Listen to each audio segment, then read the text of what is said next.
You're listening to a CNA podcast.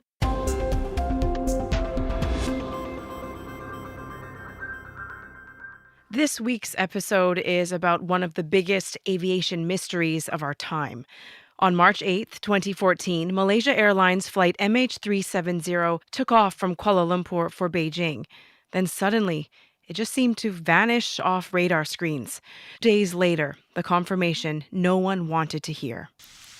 Flight MH370 ended in the southern Indian Ocean. What was supposed to be a routine 6.5-hour flight turned into a 10-year-long quest for closure. This is what it sounds like outside the Malaysian embassy in Beijing nearly every anniversary. Malaysia! Malaysia! 还我真相！还我真相！马来西亚！马来西亚！履行国际义务！履行国际义务！ Family and friends calling on Malaysia to tell them the truth about what happened to all of those on board. How likely will families ever find the answers they're looking for? I'm Teresa Tang. In this episode of the CNA Correspondent podcast, we tackle this story from Malaysia with Melissa Goh and from Beijing with Olivia Siong. A very warm welcome to the both of you. Hi, Teresa. You know, whenever something big happens in the news, it kind of sticks in your memory like a moment frozen in time, right? For me, I clearly recall March 2014. I was in front of a computer in London working on an assignment for a grad class that I was in when I saw this headline, and I totally remember thinking, what in the world? Are you serious? What about you guys? I'm curious to know, where were both of you when news broke 10 years ago? Mel? I was in KL. It was a weekend. And I remember that, I happened to be in the office that early morning, picking up some things that I left behind. And I got a call from office in Singapore asking me to check on a news flash that came in that a Malaysia Airlines flight gone missing like 6 hours ago. So I picked up the phone. I tried to call the airline. The line was so busy. So I decided to hop on the train and head straight to the airport to find out more. But when I got there, it was really absolute chaos already. Families, media were told to go to the airport hotel, wait there for news. No one could tell us anything. The auditorium was just being set up for news conferences. And I caught the first PC by the Department of Civil Aviation and by the airline, and they confirmed that they have lost all contact with MH370. It was really bizarre because by then the plane had gone missing for 10 hours. Then the ministers started to arrive, the army, the navy chiefs, the police chiefs. The whole place was so busy and crowded after that. The auditorium was like our home for the next 2 weeks. Sometimes there were just 3 or 4 news conferences, but with very little information for us to work on. They gave us bits and pieces, and you could see them scrambling to piece together. It's just like a jigsaw puzzle. Olivia, what about you? Well, I remember it was a weekend, like Mel said, and I was at home in Singapore with my family, and we had the TV on when the news came in. And I just remember thinking that this is so surreal that a plane could disappear. And then I remember we had the TV on throughout the day because it was just quite unimaginable. I watched Mel on air and other colleagues in the weeks that followed. And for myself, last year when the court hearings for the Chinese families began in November, it really struck me. The news cycle goes on, and after the initial frenzy of it, other headlines come in and there are other news items. But then these families that we were interviewing, this is their reality for the last decade. And many of them that we had been speaking to had tears in their eyes when they told me, I just want my family members to come back. I believe that they are still alive. And that was something that for me and my cameraman, we had to pause and really just take in as well. Mel, the Malaysian government, they've been under enormous pressure since day one to get to the bottom of this, and they largely have taken responsibility for this investigation. Can you take us back to that day and the years since in terms of the sort of resources officials have been pouring into this search? Well, it is described as one of the biggest and probably the most expensive search operation in history. It involves so many parties. At one point, Malaysia was coordinating hundreds of assets from air to sea from 26 countries. All wanted to help, even though their nationals weren't on board. Everyone just want to hop on and help. First, they were combing the South China Sea because that was the last place. I mean, the MH370 disappeared from the radar screens shortly after Malaysia air traffic control handed over to Vietnam. And then the search expanded and to Straits of Malacca and all the way to the Andaman Sea because the military radar apparently picked up signals from an unidentified aircraft. But the army chief said they weren't sure what it was because there was no distress signal if indeed it go missing. That was what they say 5 days after that, it went missing. And that went on for days before finally we were told that the plane landed in the southern Indian Ocean.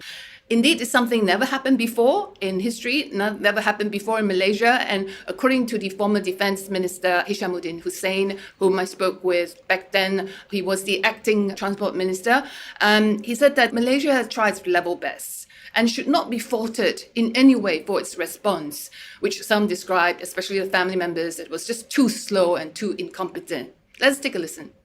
On the first day, it's a roller coaster ride, If you're talking about 14 different nationals on the plane, if you're talking about 26 nations involved in the SAR operations, it is a major task for a small country like Malaysia to coordinate. Olivia, there were 239 passengers and crew on board MH370, and of them, 153 were Chinese nationals. Can you explain that? Why were there so many of them on board on that particular flight? And what was reaction like in China when news broke of the plane's disappearance? Well, from what we know, some of the passengers were on board after returning from holidays with friends, others from a business trip or to settle visa matters. The flight route is from Kuala Lumpur to Beijing and takes about 5 to 6 hours. It's this red-eye flight leaving just after midnight, and it saves time. I know Mel and I were chatting, and Mel has been on this same flight before, right? Yeah, it's a red-eye flight. You slept through, basically, when you get there at 6 a.m. in the morning for daybreak. Therefore, I think a lot of passengers were probably sleeping at that time, midnight, yeah. Yeah, and speaking to some of the family members of those who are on board when they said that they received the call that something had happened to the plane, they described it as that they were just shell-shocked when they heard the news. And many then proceeded to this holding area or support center for family members at the Lido Hotel in Beijing. And that's where officials from Malaysia Airlines and from the Malaysian embassy were and would eventually speak to families. And one family member I spoke to, he described it to me as being hell on earth, hearing the tears, the outpouring, and just the anguish and anxiety from the family members. He said it's something that he would never forget. And many of the family members would end up camping out, staying there overnight for a good 2 months and not wanting to leave that room, that holding room and holding area out of fear that they would miss any new information. Of course, all the media had been at that hotel as well, trying to find out new information. Well, I also interviewed 67-year-old Mr. Lee Eryo, whose son was on the flight. He was an engineer, had a bright future, and had been sent to Malaysia to work on a project. But he had to travel back to Beijing to settle his work visa matters, and that's when he boarded MH370. And since then, this is how Mr. Lee has coped with the loss of his son. Have a listen. 在没有发生这个事件之前 I'm just an old farmer. Before the incident, I haven't even heard of the name like Weibo, including this computer. I have developed some habits of keeping a diary in the past 10 years. I have written more than 2,000 poems. They have also been recognized by these journalists. They say that this is the true expression of the soul. Why have I persisted with Weibo or TikTok all these years? The biggest motivation of TikTok is to get more people to pay attention to this matter and ultimately urge the Malaysian government to restart the search for MH370 and find the whereabouts of my child. Olivia, Mr. Lee's son worked for China tech firm ZTE, and besides, writing poems, he and his wife went to the company's headquarters in person for 3 months, trying to get them to take some sort of action. Can you tell us about those efforts? Yeah, so we met Mr. Lee and his wife in Shenzhen. and spend time with them as they went about their day. Shenzhen is this big metropolis city in the south of China, and Mr. Li and his wife, they are rural farmers from the north of China in Hebei province. So it is a long way from home, and every morning they would take the train from the hotel to the ZTE headquarters to meet with staff that, as he believes that they should be compensated for the loss of his son, who was sent to Malaysia on a work trip and had to board MH370. And on some other days, he says they would visit other government departments, look for legal advice. And you can really see it's been a roller coaster of emotions for them. At some point, he also did say that they did not know what they could do next. And Mr. Li has spent all his money and even got loans from his friends to continue their efforts in the past, even to go to, for example, Madagascar, when there had been news that perhaps plane debris had been found. And so I asked Mr. Li, why are you doing this now and why are you so persistent? And his answer really struck me. He said during the 3 years of the pandemic, he did a lot of thinking about what life was meant to be about. And he said that it was really tough and they weren't able to travel from Hebei to other parts of China and then because of the strict travel restrictions. And he said that he believed that he wanted to turn the page on this episode, and he believed that his son would want him to lead a good life and to enjoy life now. But then he said he didn't realize that it was going to be so difficult to turn the chapter, because even things like closing bank accounts or seeking compensation, he's met many roadblocks, and even having to get a death certificate, which he still believes there is hope in perhaps finding his son. That's something extremely difficult for them to do. He also hasn't been able to come to an agreement with ZTE. We should point out that we have reached out to ZTE for their response to this, but they have not responded to our queries. And speaking to other Chinese family members as well, there is this other man called Jiang Hui, who has become the de facto spokesperson for Chinese families, and he organizes them to, go to KL for the memorial events, and he's become the spokesperson and face in front of the media. He also talked about the difficulties. He has not been working since the incident happened. He believes he lost his job because he became too prominent as a result of standing up and speaking to the media. He says it feels like he's in a bit of limbo, especially during festivals like Qingming, which is a tomb-sweeping festival.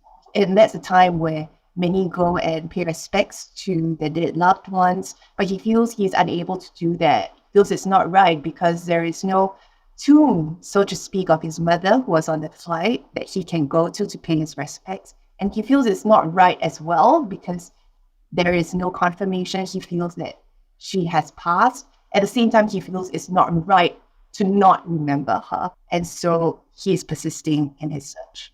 It feels like there is one consolation, though, knowing that there are other families who are going through the same thing. And Mel, these individual families in China, they've grown to form sort of one large family in a way, bonded by this grief and a common goal. How have those in Malaysia approached authorities? It's the same thing. Each time the anniversary approaches, it's another emotional roller coaster ride for them. Now, there were 38 Malaysian passengers and 12 crew members. There's a family group that I know of, and they're still active. They stay together, stay in touch. Even during the pandemic, during the subsequent lockdowns, they kept in touch. Now, helping each other. Finding closure was never easy, but they couldn't bury their loved ones. Like Olivia said, they couldn't say goodbye. There's no proper goodbye. Although some have moved on to focus on their families, their job, their career, but they haven't given up. The victims will not be forgotten. MH370, they are still hoping they will be found one day. I caught up with Jaquita. Her husband was the in-flight supervisor, Patrick Gomez. He's been with Malaysia Airlines for more than 3 decades. She really hopes that the government will give it another go, resume the search for MH370. She knows it's costly. It's probably, will take a lot of resources. At a time like Malaysia government is so stretched now, with ringgit all-time low and all. But she just hopes that just give it a go. Who knows? This year may be the year that MH370 is uncovered. If it's indeed in the bottom of the sea, she wants to see it. Olivia, legal action is also one option, but some families told you that that's just not something they want to take on. Why not? Why don't they consider that? Well, perhaps if we were to talk first about the perspective of the families taking legal action, there are about 40 of them. They are suing Malaysia Airlines, aircraft manufacturer Boeing, engine maker Rolls-Royce, and Insurer Alliance. They have a few demands. One is for compensation, and the other is one of the main things that they say they want to see is that they restart the search for MH370. A lawyer I spoke to in Beijing said there are grounds for this and for their demands. But the issue is that the court can only determine that these parties are obligated to do something. But how to enforce that and how they can go about doing it is not something the court can do. Another thing also is that it took 7 years of preparation before these hearings began at the end of last year. And up till now, we still do not know when the outcome will be announced because of the unique nature of this case. That particular lawyer also told me that through the years, he's had some family members of the passengers on board MH370 come to him to get his advice on whether he thinks they should join this lawsuit. Some of them were in two minds about it, but some also felt like they did not want to go through the heartache of having to relive this incident and they want to move on. And his advice to them was that if it is too painful for you, then, maybe consider taking the compensation and letting it go. So not an easy decision for the family members either ways. Mel, theories abound regarding what could have happened, that the pilot deliberately took the plane off course, that there was a hijacking, a fire, it may have been shot down. That list just goes on and on. But the official investigation is closed, and you pose the question of what's next to Malaysia's current transport minister. Tell us about that exchange.